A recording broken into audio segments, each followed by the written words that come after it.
লেবুর রস দিয়ে দিচ্ছি, লবণ দিয়ে দিলাম, হাফ চামচ আদা রসুনের পেস্ট, মরিচের গুঁড়া, সয়া সস হাফ চামচের মতো, অল্প একটু সরিষার তেল, টমেটো সস, মুরগির যে প্যাকেটের মশলা থাকে রেডিমেড মশলা সেটা থেকে একটু দিয়ে দিলাম। এখন সবার সাথে ভালো করে মিশিয়ে নিব। এটা আমি অল্প পরিমাণে আজকে নিয়েছি শুধু রাতে খাওয়ার জন্য, আলু দিয়ে আমি রান্না করব। তো এখন একটু ম্যারিনেট করে রেখে দিচ্ছি, ঘন্টাখানিক ম্যারিনেট হয়ে থাকে।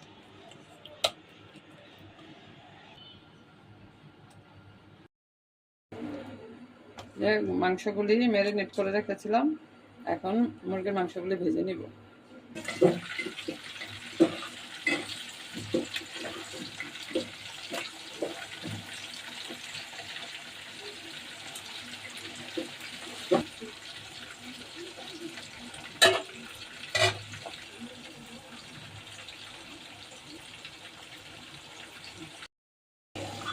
ভাজা হয়ে গেছে, এখন মাংসগুলি তুলে এক সাইডে রাখে,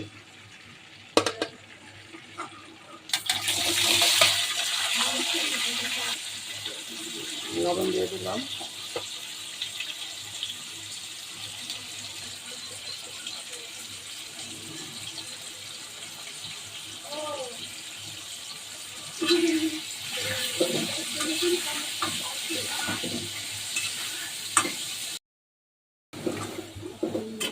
আলুগুলি ভাজা হয়ে গেছে, এখন সব আলু তুলে নিচ্ছি। এখানে পেঁয়াজ দিয়ে দিচ্ছি,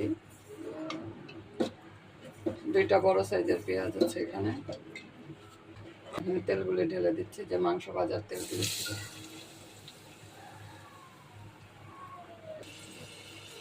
এখানে গরম মশলা দিয়ে দিচ্ছি, লং, এলাচ, দারচিনি এগুলি।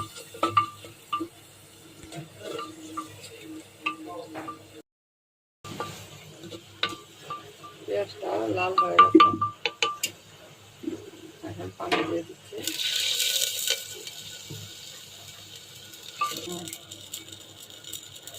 আদা রসুন বাটা,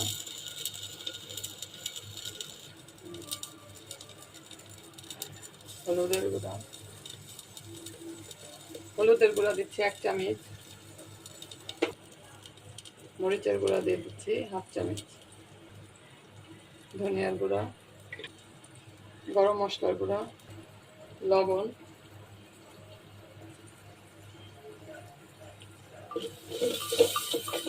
মশলাটা ভালো করে কষায় নিব।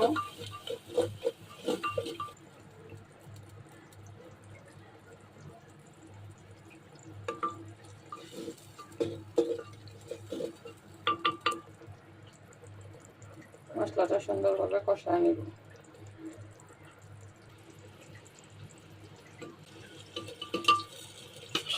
প্রথমে আলুগুলা দিয়ে দিই, আলুগুলা একটু কষায় নেই, তারপরে মাংসগুলি দেব।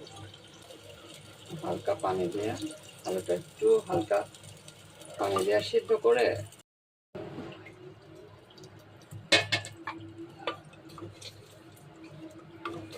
আলুটা কষানো হয়ে গেছে আর সিদ্ধও হয়ে গেছে। এখন মুরগির মাংসগুলো দিয়ে দেব।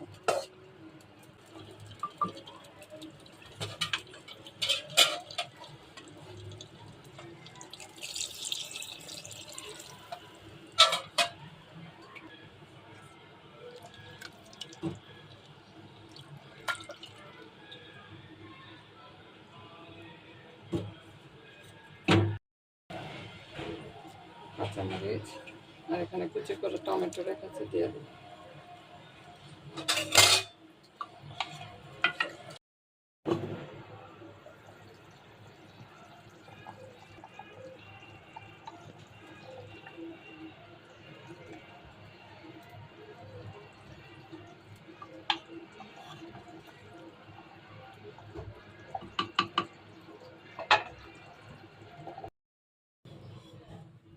তরকারি রান্না হয়ে গেছে, আমি চুলাটা অফ করে দিয়েছি। এখন আমি পাতিল থেকে এখানে ঢেলে নিব একটা বাটির মধ্যে।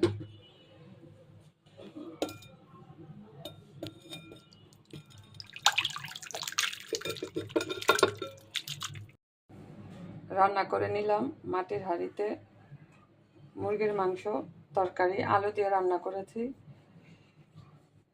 আমার কাছে তো খুবই ভালো লাগছে যে মাটির হাঁড়িতে রান্না করেছি। আপনাদের কাছে কেমন লাগলো জানাবেন। তো ভিডিওটা আজকে এই পর্যন্তই শেষ করি। আল্লাহ হাফেজ।